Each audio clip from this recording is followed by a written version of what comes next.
Di episode kali ini kita akan membahas sedikit tentang Natal. Ya, kenapa Natal diselenggarakan atau dirayakan pada tanggal 25 Desember. Nah, kalau kita baca beberapa artikel di koran, di majalah atau internet, seringkali kita temukan mengaitkan antara perayaan tanggal 25 Desember dengan perayaan paganisme zaman kerajaan Romawi. Nah, memang tidak salah, saudara. Memang kayak contohnya Sol Invictus ya, katanya sebagai perayaan tanggal 25 Desember. Memang ada, dan itu kita bisa temukan dari catatan sejarah ya. Sol Invictus itu diakui sebagai agama Romawi itu tahun 274 di bawah Kaisar Aurelian. Dan kemudian tulisan yang mengkaitkan tanggal 25 Desember dengan perayaan ini bisa disebut terjadi setelah tahun 274, bahkan sampai tulisan terakhir yang ketemukan paling tua itu tahun 354, di mana tanggal 25 Desember dirayakan sebagai Natal. Jadi memang banyak orang yang mengkaitkan Sol Invictus itu dengan perayaan Natal tanggal 25 Desember. Tapi ingat bahwa Sol Invictus itu baru disahkan tahun 274. Nah, kita punya tulisan-tulisan Bapak Gereja atau sejarah gereja yang lebih tua dari itu yang telah menentukan tanggal 25 Desember.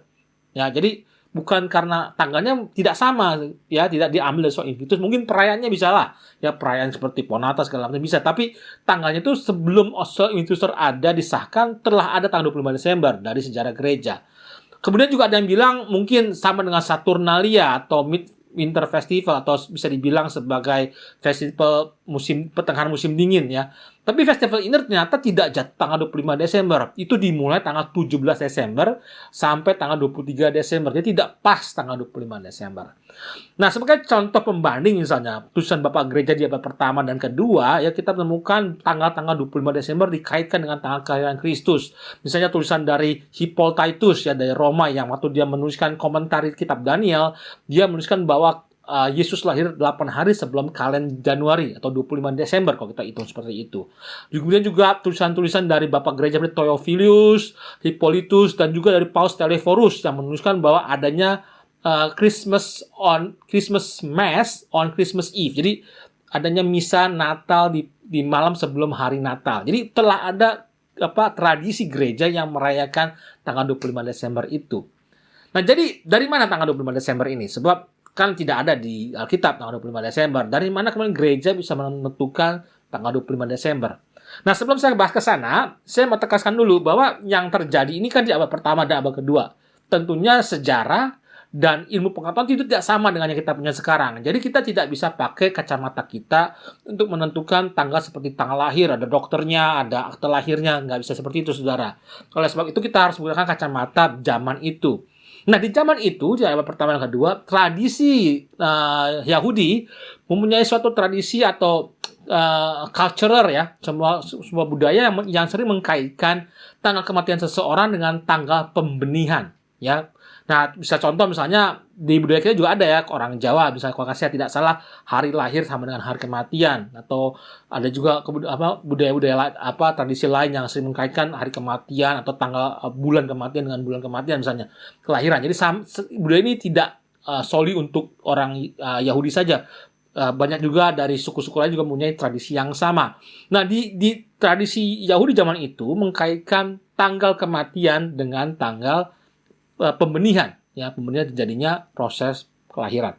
Nah, oleh sebab itu di dalam Alkitab kita ketemukan tanggal kematian Kristus, ya kan? Waktu Yesus disalib, tanggal berapa? Pas Paskah. Nah, tanggal Paskah itu kan kalau dalam tradisi kalender Yahudi itu tanggal 14 Nisan. Nah, tanggal itu sudah tahu, saudara, ya. Sebab itu menjadi patokan. Kalau tanggal 14 Nisan itulah tanggal kematian, maka sesuai dengan budaya Yahudi zaman itu, maka tanggal 14 Nisan pula Yesus pembenihan atau Yesus terjadi tanggal 14 Nisan. Atau kalau di Alkitab bisa dibilang sebagai waktu Gabriel menyatakan kepada Maria bahwa dia akan melahirkan seorang anak. Ya, itu adalah tanggal 14 Nisan. Nah, kalau mereka tangkap tanggal itu, kemudian digantikan dengan kalender Romawi, maka itu jatuh pada tanggal 25 Maret. Ya, 25 Maret itu tanggal pembenihan jadinya. Tanggal kematian dan tanggal pembenihan. Kemudian ditambahkan 9 bulan. Jadi tanggal 25 Desember. Ya, jadi penghitungan tanggal 25 Desember itu dihitung seperti itu. Ada tradisi lain memang yang menghitungnya dari berdasarkan kapan Yohanes Pembaptis dilahirkan, ya. Karena di Lukas itu dituliskan Maria ketemu Elizabeth waktu Elizabeth mengandung 6 bulan, ya. Tapi saya lebih condong pada tanggal Kristus meninggal karena itulah tanggal yang diakui, yang kita tahu sesuai dengan tradisi yang ada di Alkitab juga, bahwa ada Passover, ada Paskah. Oleh sebab itu tanggalnya pas. Ya, oleh itu tanggal 25 Desember ditentukan dan bisa disebut sebagai kolektif argumen yang sama oleh Bapak-Bapak gereja bahwa tanggal itu diakui sebagai tanggal kelahiran Kristus. Jadi apa kemudian itu benar tanggal 25 Desember? Ya tentu tidak bisa, saudara ya. Kita nggak bisa menentukan waktu itu benar atau tidak. Tapi yang kita perlu kita hormati, yang kita pelajari adalah kenapa tanggal itu bisa keluar. Ya. Jadi bukan solely karena kita ngambil budayanya orang pagan, segala macam. Tapi gereja udah punya tanggalnya sendiri. Memang akurasinya tidak sama dengan akurasi yang kita tahu zaman kita. Zaman itu mungkin akurasinya tidak sama. Tapi yang kita takui adalah tanggal ini menjadi penting dan kemudian diselenggarakan juga sejak zaman gereja mula-mula karena ini menentukan atau memberi tanda bahwa Yesus itu benar-benar lahir sebagai manusia. Jadi tanggal ini penting, saudara, sebagai satu perayaan, ya, perayaan festival di mana Allah turun menjadi manusia. Demikian juga yang kita rayakan sekarang di bulan Desember sebagai Natal ini. Ya, oleh sebab itu kalau kita pelajari, ya tidak usah kita bilang, ini akurat atau tidak akurat tanggal 25 Desember. Itu bukan lagi menjadi suatu hal yang perlu kita pelajari, tapi kita terima sebagai suatu perayaan iman. Oke? Jadi tanggal 25 Desember bukan kita ambil dari pagan, kita punya perhitungan sendiri. Perayaannya mungkin kita ambil dari tradisi pagan. Oke? Sampai jumpa di episode berikutnya. Untuk teman-teman yang sudah merayakan Natal, saya ucapkan selamat Natal. Tuhan Yesus memberkati.